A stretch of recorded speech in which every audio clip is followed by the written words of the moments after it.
Picture this, you're at a party, music is blasting, people are laughing, but you feel like you're behind a thick sheet of bulletproof glass. You can see them, but you can't feel them. Or maybe it's Saturday night. Your phone is silent. The blue light of the screen is the only thing keeping you company. You feel a physical ache in your chest, not a metaphor. A real stabbing pain. You think you're weak. You think you're failing at life. You are wrong. Your brain isn't sad. It's terrified. It thinks you're being hunted. Today, I'm going to show you why your loneliness is actually a biological alarm bell designed to save your life 10,000 years ago, and why that same alarm is now destroying your sanity. Welcome to Psyche of Growth. Stop racing for a second. We're going deep.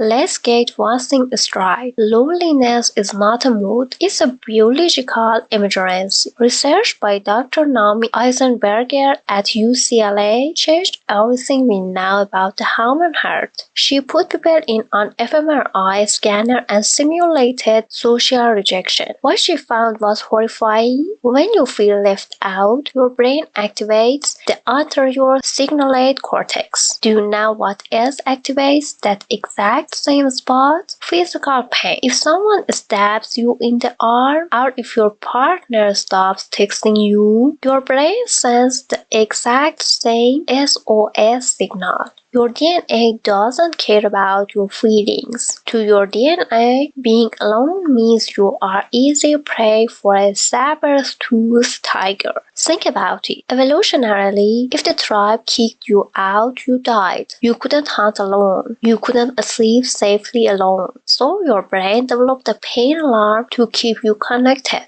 But here is the tragedy. In 2026, we live in a world of 8 billion people, but our brains are still stuck in the Stone Age. You are surrounded by people, but your nervous system feels invisible. And what does the brain do when it feels invisible? It enters the survival trap. Your cortisol levels spike. Your blood pressure goes up. Your body prepares for a fight that never comes. This is why you feel tired but wired. You're exhausted because your body has been running a marathon of fear for months. You're not lazy. You are in a dorsal vagal shutdown. Let's talk about the ghost at the table. Meet Sarah. Sarah is 28. She has 1,200 friends on Instagram. On Christmas Eve, she's looking at photos of her cousins laughing around the turkey. She's sitting in her studio apartment with a bowl of cereal. Every time she scrolls, a chemical bomb goes off in her head.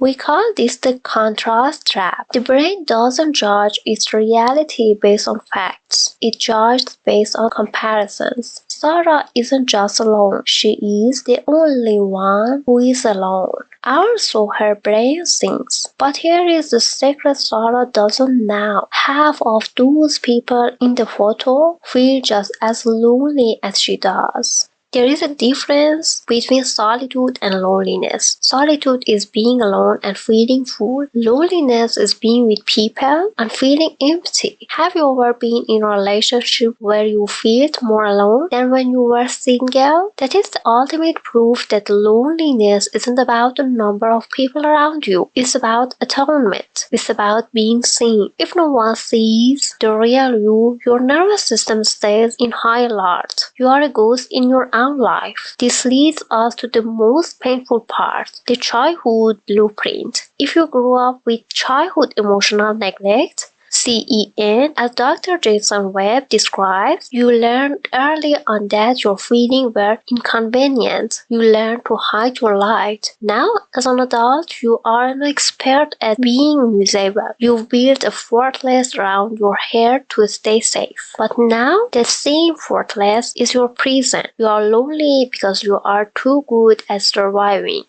Now, listen closely because this is where most self-help gurus lie to you. They tell you to just go out more. They tell you to be more positive. That is garbage. When you are in chronic state of loneliness, you enter the shame spiral. Shame is the most expensive emotion you can afford. It tells you, I'm alone because I'm unlovable. Once that thought takes root, you start to self-sabotage. Someone invites you to coffee, you say no. Why? Because you're afraid they see the broken version of you. You become a social vigilant. You start looking for signs of rejection everywhere. If a friend takes 2 hours to reply to a text, your brain screams, see, that hate you. I know it. Your brain is trying to protect you from the pain of rejection by rejecting people first. It's a preemptive strike. You are burning your own bridges before anyone can walk across them.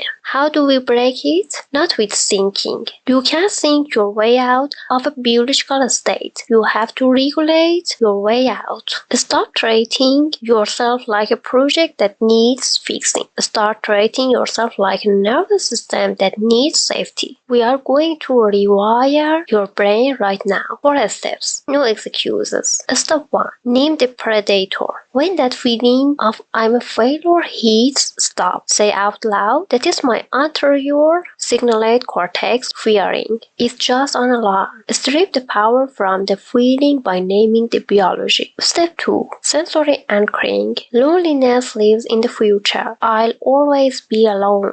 Or the past. Why did they leave me? Your body lives in the now. Touch something cold. Smells something strong. A hot shower isn't just for hygiene. It's a vagus nerve reset. It tells your brain the environment is safe. Step 3. Micro risks. You don't need a best friend today. You need to non-zero interaction. Look at the cashier in the eye. Say thank you like you mean it. These are micro safety signals. They tell your brain that the world isn't 100% hostile. Step 4. Kill the liars. Delete the apps that make you feel like a ghost. If Instagram is your cousin, throw away the bottle. You wouldn't drink bleach. So why are drinking digital comparison? Listen to me. If you are watching this and your eyes are watering, good. That means you are still in there. You're not a broken machine. You are a survivor. The fact that it's hard to be alone is the ultimate proof that you were made for connection. Your pain is your power. It's the engine that will drive you to find your true tribe. But that tribe starts with one person. You. Stop the war. Stop the shame. You are enough, even in the silence. Subscribe to Psyche of Growth if you're done living in the survival trap. Comment the word recline below to signal your nervous system that the war is over.